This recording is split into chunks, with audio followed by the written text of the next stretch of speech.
So I'm up way too late. It's 12:44. But I had this epiphany that I should just record this video to let you know what LuLa work is really like. It's rewarding. It's so rewarding, and it's been amazing for our family. It's done a lot for us.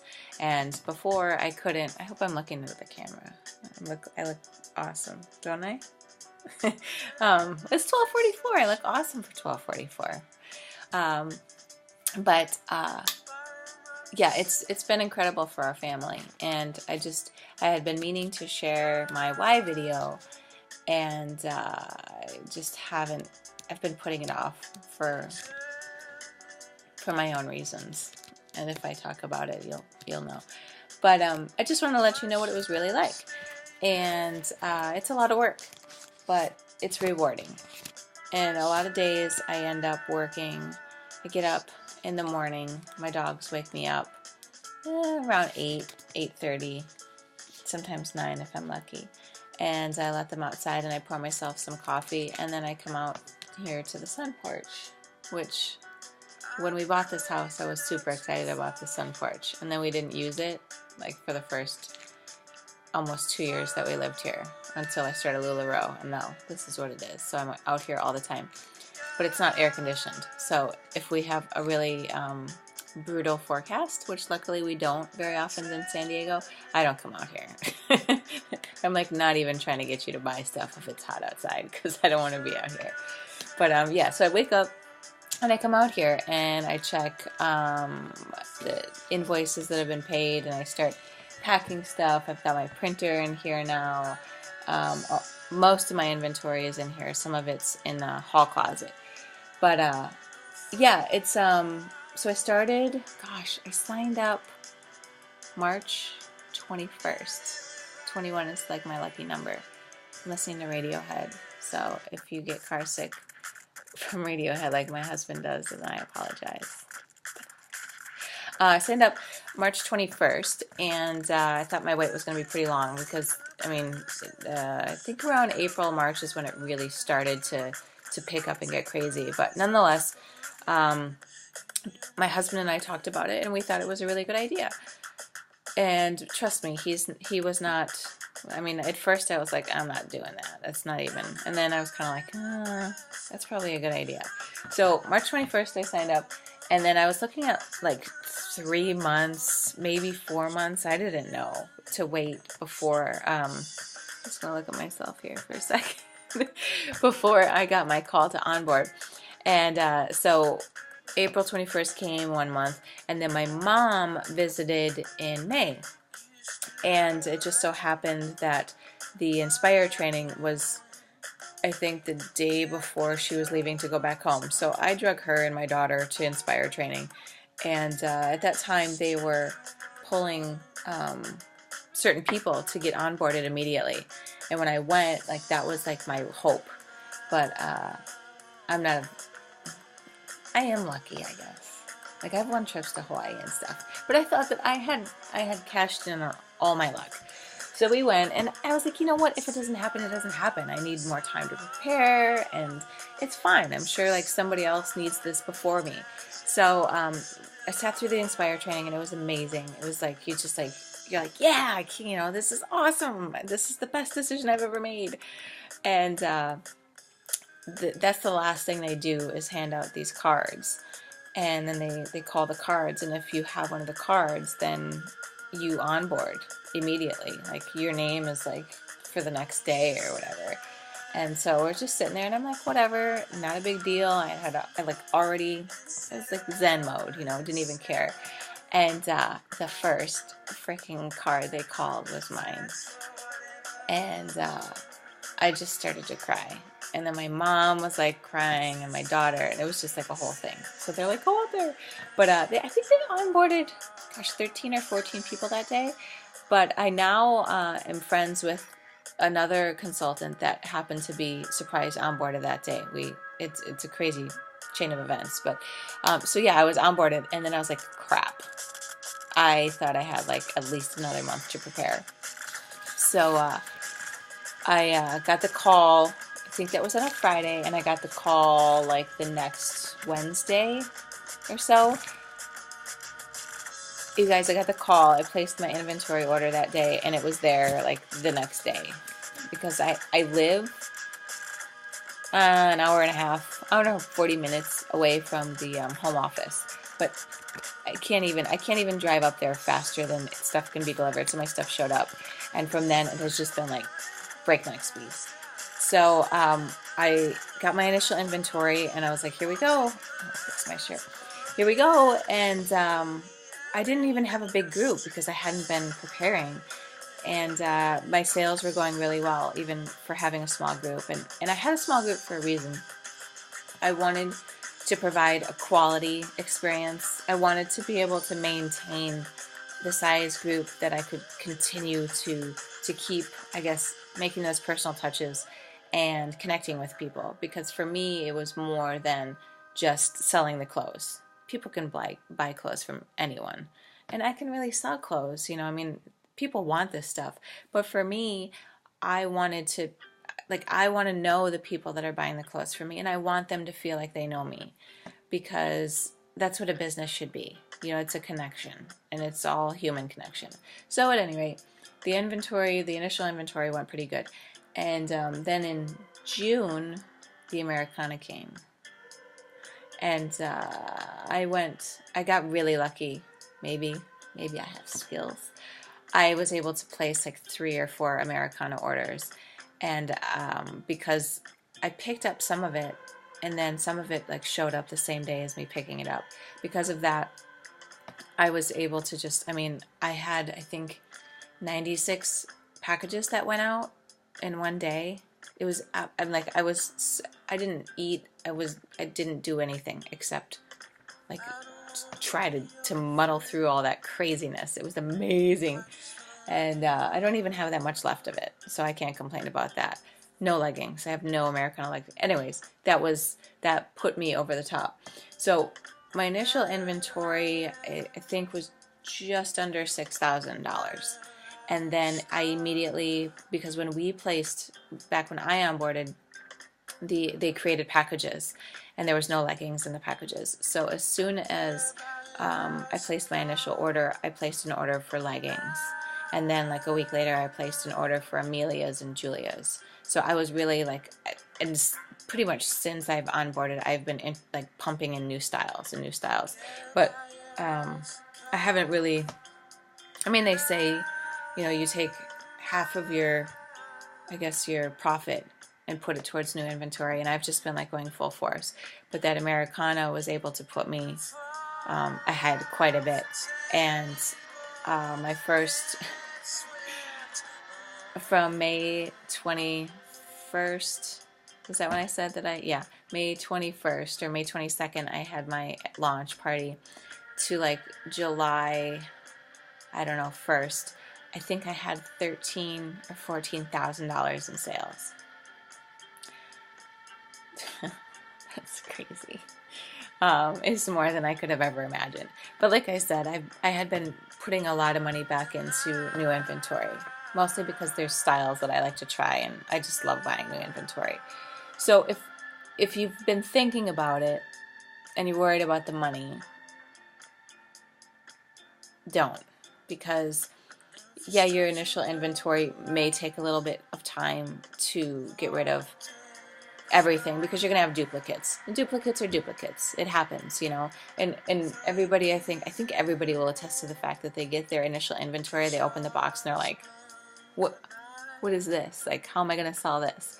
And it all sells, you guys. It all sells. A dress that I think is gorgeous can sit, and a skirt that I think is hideous will go in a second.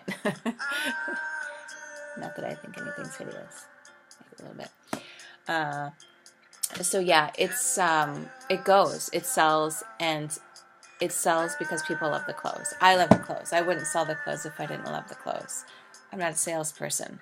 This does not require me to be a salesperson. This requires me to be myself and to connect with the people that want to buy from me or want to be in my group. I mean, I'm sure I have people in my group that never buy from me, and it's fine. I like to connect with people. I've been connecting with people for years on Facebook. At least now I have a valid reason to do it. So, but yeah, if you've thought about it and the initial startup cost has scared you away, there is no other business that you are going to be able to control yourself and, um, reap this kind of reward with such a little initial startup cost. My overhead is what? It's in my house, you know. Shipping, yeah, shipping is whatever, but all of these costs that end up being part of your business write-offs and things like that. It's just, I can't say enough how glad that I am that I signed up when I did. And I always tell people, I'm really using my hands there. It's really big hands. I can see it like on the screen, so I'm sorry. I always tell people if, I'm just seeing if the lights are still on, because it's late and my kids should be in bed. But you know what? They're probably not, because they're almost 15 and 12, and they don't seem to want to go to bed. I always tell people, if you're thinking about it, let me know. Let me give you a link. You can sign up. You can put your name in the queue. If the time comes, I think it's like 2 months now. I think the wait is like 2 months now. I'm not even looking at myself because this is tired. This is real talk. So 2 months isn't too bad. What business can you start up in 2 months? Nothing. I remember when my parents started their coffee shop and it took forever. And there was a ton of overhead and it was exhausting. But this is here. And so you put your name in and you wait and you can prepare and plan, and you're buying the clothes anyway because you can't stop. I'm not going to lie. Even when you do become a consultant, you're still going to want a certain piece and you're not going to get it. So you're going to be looking to your friends. But the good news is now you have consultant friends and you can help them and they can help you. So you put your name in and you wait, and then you onboard, and then you have a job at home, and it's hard work and it's rewarding and it's super fun. I haven't had a full-time job in quite a while, aside from, I don't like this song. Aside from taking care of the household and the kids and all of that stuff. But this is a risk that, I took, my husband took, and we took as a family. And it's worked out for us. Gosh, it seems like I've been talking for a lot longer than 12 minutes and 45 seconds. It's late though. I should be sleeping. Why am I not tired? I don't understand. My dog woke me up sooner than she should have. But I just want to let you know what it's really like. And so what I do is I try to place an order once a week. Once a week, I would say. I try to. And I've been doing pop-ups pretty inconsistently, but I'd like to get better at it. I have not done an in-home yet. I would love to, because it's a whole different ball game. And I don't really like to socialize, but I like to do it if I'm forced to. So I wanted to do a pop-up a week. And if anything, I just have new inventory every week. And I'm trying to post it on a consistent day. And I find that my VIP group, consistency is key. Every Monday and every Friday, I have a way that I want to connect with them. We do Manic Monday and Aloha Friday. I give away leggings like they're going, they're grown on trees, because why not? It's easy. It's something that makes people happy. It makes me happy to be able to give them to you. And in the process, I make you, get real. Manic Monday, tell me something good and something bad about your day. Aloha Friday, how did you take care of yourself this week? I want to connect. And I will reward you, possibly, with some free leggings. And it's the least that I can do. So, yeah, I find that consistency is key with my group. And I'm trying to be better about it. But then they throw something in like, Americana or New Carly style. And then everything just throws a wrench in your works. But it's super crazy and I love it, because I totally thrive on procrastination and last minute stuff. Looking for the perfect song for me to just listen to right now. This one's called Go to Sleep. No, it's not gonna work. That's a good one. Okay. So yeah, just consistency is key, and connect with your people, because they're buying from you because they're, you know, you're you. And you're going to get people that are only going to show up to buy certain leggings, and that's fine, that happens. But whatever, man, you know, if you have a good core small group of people that you're connecting with, that's what I think it's about. So I wasn't going to tell my why. I should tell my why eventually. So I went to the Inspire training, and this consultant Misty that I buy from, she happened to be sitting in front of me, and she's kind of like a celebrity to me because she's, you know, she's got a good group going and stuff. And so my mom and Haya went out to just walk around, and we had to like ask the person next to us what their why was. And so Misty was in front of me, and she's already, you know, a consultant, so I know her why. She told me her why, and then she asked me mine, and I said, well, because I want to, you know, I want to contribute to my family and our income. And she said, but why? And I said, well, because my husband works a lot and he can't really work more than he already does. And she said, I think your why is something more. And so I thought about it, and I sat there, and I said, you know, like, well, why do I want to sell these clothes? Why do I do it? And I realized that it was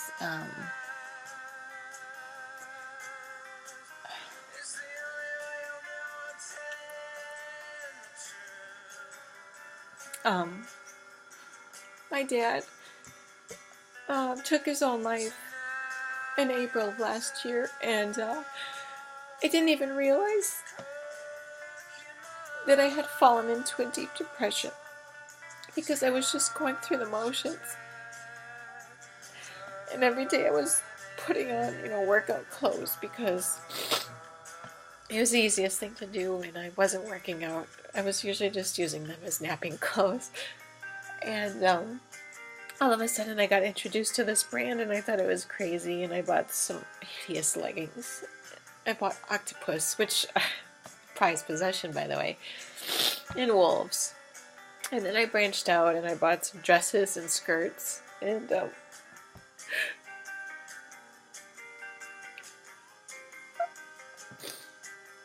I realized that the clothes made me feel better. Like, if I was putting the effort forth to get up and get dressed and care about what I look like, that maybe I could move forward. And I didn't even realize that I was stuck in that rut. And I just wanted other people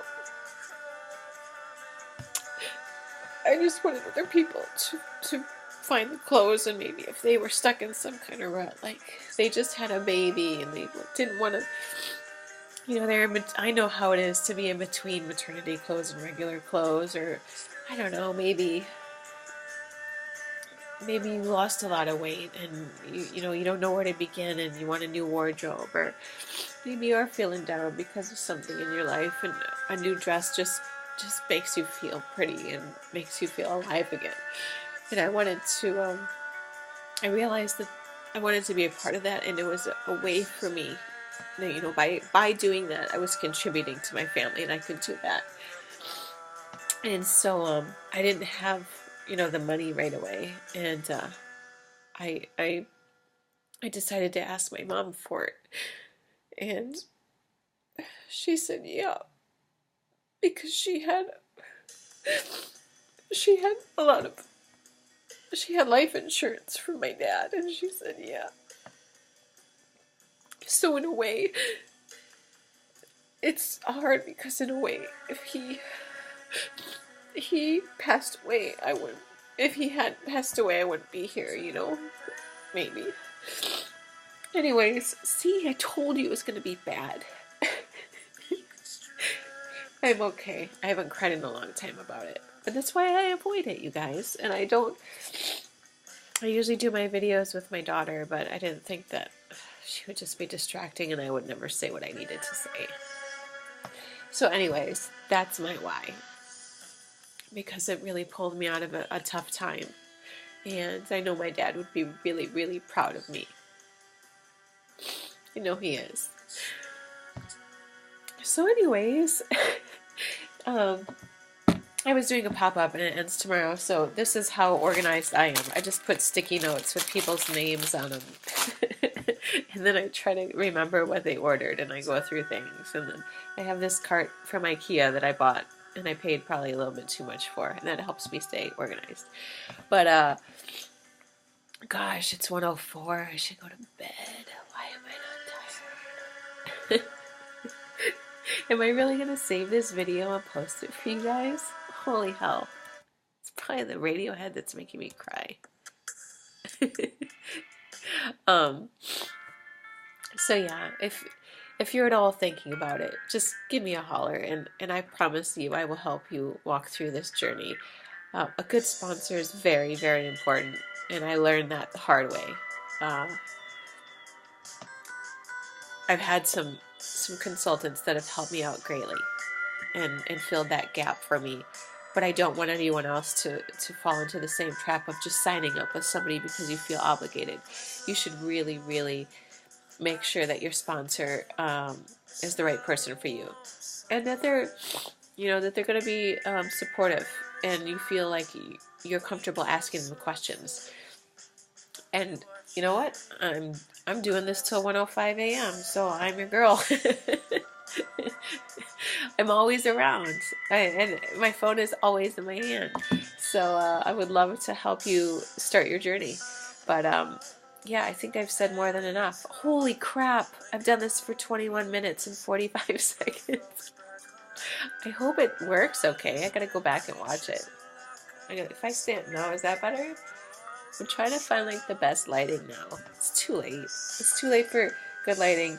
It's too late to be awake. It's too late to fix this hair. All right, my babies, I'm gonna wrap this up. And it's a good therapy session. It's a very good therapy session. I just want you to know, right before I did this, I was like trying to get my computer to I was trying to figure out the photo booth because I've never used it before. My whole computer crashed and then I restarted it, and it was like, if you would like to restart in recovery mode. I'm like, what the but I worked it out and here I am. But that's about a day in a day in the life, as the Beatles would say. It's not Tuesday, so I'm gonna go ahead and maybe take some melatonin at this point. I don't even know. I didn't even have that much coffee. But thank you. If you stuck around for almost 23 minutes, you're my hero. Gold star for you. Thanks, you guys. I love you.